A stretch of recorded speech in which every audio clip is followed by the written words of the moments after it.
Good morning, students. Class 8 Social Studies, Geography, Chapter 2nd, Land, Soil, Water, Natural Vegetation and Wildlife Resources.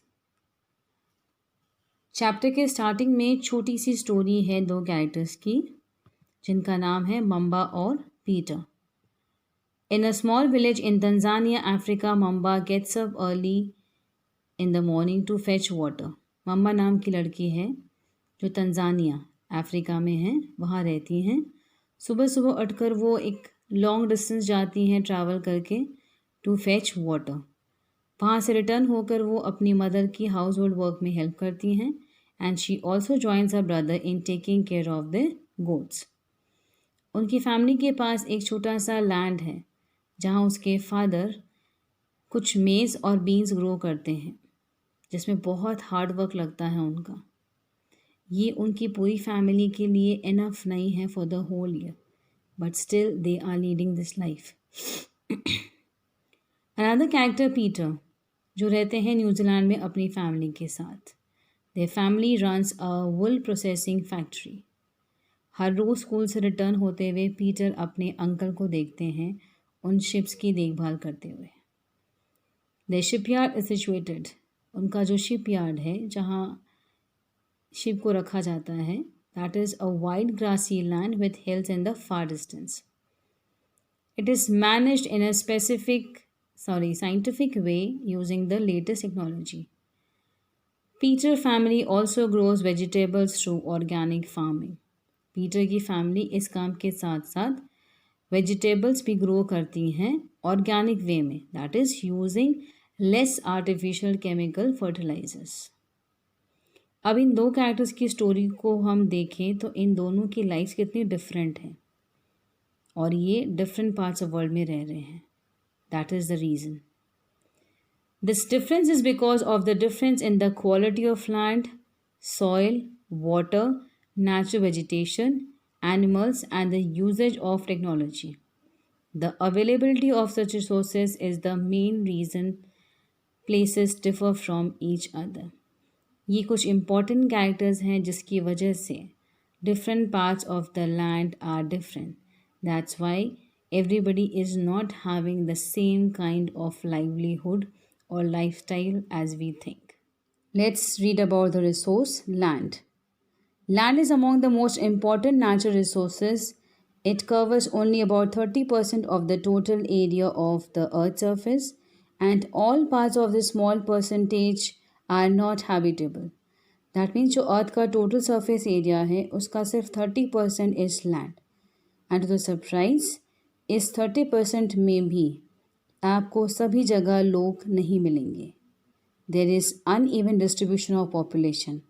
और इसका reason है कि जो अलग अलग जगहों के लैंड और क्लाइमेट हैं वो डिफ़र करते हैं. कुछ ऐसे फैक्टर्स हैं जैसे द रगेड टोपोग्राफी, यानी जो आप देखते हैं पहाड़ होते हैं रफ़ जिनका कोई प्रॉपर शेप नहीं दिखता है. स्टीप स्लोप्स ऑफ माउंटेन्स जो एकदम स्टीप होते हैं like straight. Low lying area susceptible to water logging.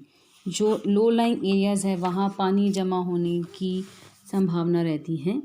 Desert areas, thick forested areas are normally sparsely populated और अनइनहेबिटेड. यहाँ पे आपको पॉपुलेशन बहुत कम मिलेगी. Plains and river valleys offer suitable land for agriculture. Hence these are the densely populated areas of the world. जहाँ water की availability होगी और land will be good for agriculture, वहीं आपको ज़्यादा पॉपुलेशन मिलेगी. Now let's talk about the use of land. It's used for different purposes as agriculture, forestry, mining, building houses, roads, and setting up of industries. This is commonly termed as land use. जो land है यानी इसका जो use हम करते हैं it also depends upon certain factors. It is determined, मतलब हम इसको define कैसे कर सकते हैं. It is determined by physical factors such as topography, soil, यानी वहाँ का land कैसा है, वहाँ का soil, वहाँ का climate, availability of minerals and water. ये सभी चीज़ बहुत important है किसी भी land के use के लिए. Human factors such as population and technologies are also important determination of land use pattern. इस लैंड को किस पैटर्न में यूज़ किया जाए, इसके लिए human resource is very important along with the technology. Now, on the basis of ownership, land can be classified into private and community. Private land वो होते हैं जो एक पर्टिकुलर इंडिविजुअल के होते हैं, and community land means it is owned by the community, जो common usages के लिए होते हैं, जैसे कलेक्शन ऑफ फॉडर, जो एनिमल्स को हम चारा खिलाते हैं, फ्रूट्स, नट्स और medicinal herbs. The quality of land also differs from place to place. हमने पढ़ा कि जो क्वालिटी ऑफ लैंड है वो ऑल ओवर वर्ल्ड एक जैसी नहीं है. It differs from place to place. जैसे हम सिटी में फॉर कमर्शियल एरियाज यूज़ हो रहे हैं as we are building up housing complexes and markets, and rural areas में it is being use for the agriculture. Land degradation, landslides, soil erosion, desertification are the major threats to the environment. Land का destroy होना, जो landslides होती हैं, soil erosion हो रहा है, trees cut हो रहे हैं at a large scale, these all are major threats, यानी एक बहुत बड़ा खतरा है एनवायरनमेंट को, because of the expansion of agriculture. क्योंकि पॉपुलेशन को देखते हुए एग्रीकल्चर की नीड बहुत ज़्यादा हो रही है, it is in demand, and also the construction of activities is another factor. This picture is showing change in land use over time. The first picture of village towards left, how it was the previous and now how it looks. Similarly about the city, the past and the present. Now moving on to conservation of land resource. Growing population and the ever-growing demand has led to a large-scale destruction of forest cover and arable land. हमारी growing population और उनकी growing demands, they are leading to large-scale destruction of forest cover. बड़े बड़े forest cover destruct हो रहे हैं हमारी needs की वजह से. Even the arable lands are being destructed. Arable lands means the lands which are related to agriculture, and has created a fear of losing this natural resource. अगर ऐसा ही हुआ तो शायद हम इन लैंड रिसोर्सेज को खो देंगे.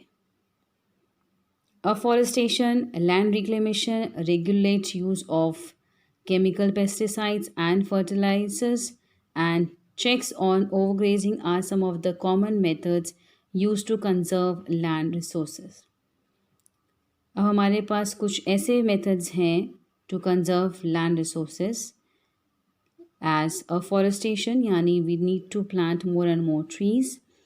Lands जो destroy हो रहे हैं या कुछ degradation हो रहे हैं, उन्हें कैसे हम वापस retain कर सकते हैं.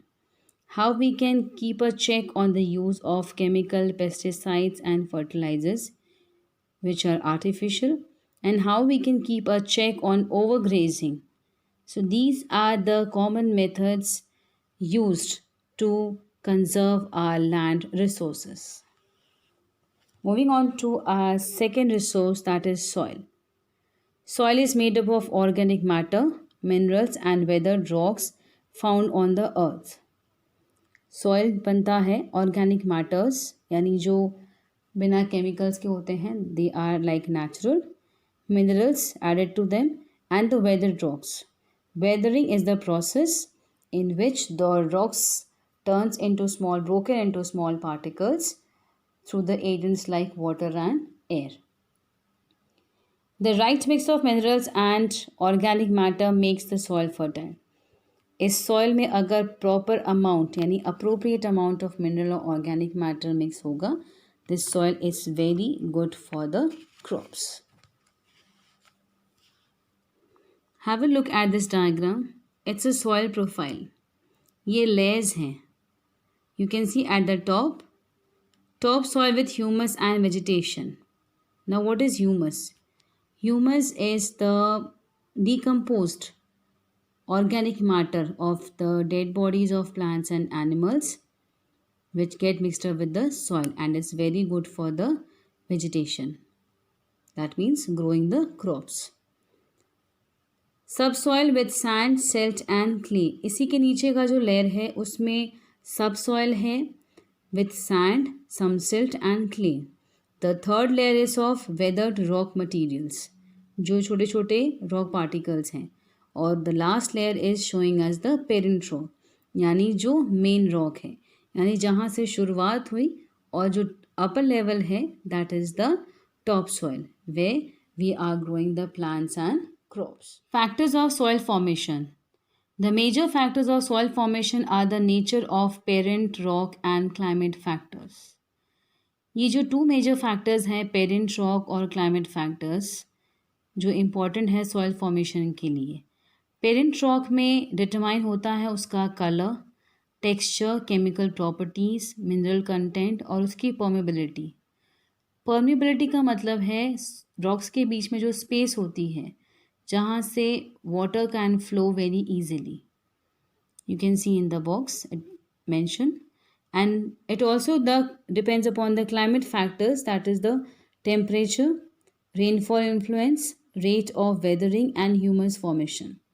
Rate of weathering मतलब कितनी स्पीड से जो बड़े बड़े रॉक्स हैं वो स्मॉल पार्टिकल्स में ब्रेक हो रहे हैं. और जो ह्यूमस फॉर्म होता है, ह्यूमस जैसे मैंने आपको बताया, the decomposed organic matter of the dead bodies of plants and animals. Other factors are the topography, जैसे हम इस बॉक्स में देख रहे हैं, relief, altitude and slope determine accumulation of soil. Topography that is जो land का shape है, यानी जो structure है वो कैसा है. If it has अगर वो ज़्यादा हाइट पे है तो वहाँ पे सॉइल का accumulation कैसे होगा, और अगर वो स्लोपी है तो how the soil will remain accumulated at one place. Second है रोल ऑफ ऑर्गेनिक मटीरियल, जैसे जो हमारे फ्लोरा और फौना है, that means the plants and animals and the micro organisms, किस रेट पर ये ह्यूमस फॉर्म हो रहा है उनकी डिकम्पोज डेड बॉडीज से. This is one factor. And the last one is the time taken, यानी कितना टाइम लगता है इस सॉइल प्रोफाइल को बनने में. हमने इस फैक्ट में देखा है कि it takes hundreds of years to make just 1 centimeter of soil. Today I will end up to this part, and till then you keep memorizing the points, important points I have shown you underlined in the book. I would request you to just go through this diagram, try to recall it with the layers as shown in the diagram. It will be easy for you to understand. And also this format, this diagram showing the soil formation, that is the factors affecting soil formations. In our next video we'll continue with the chapter. Till then you go through the video carefully and try to understand the chapter. For any queries, just leave a message in our WhatsApp group. I'll come with the solutions. Thank you, class.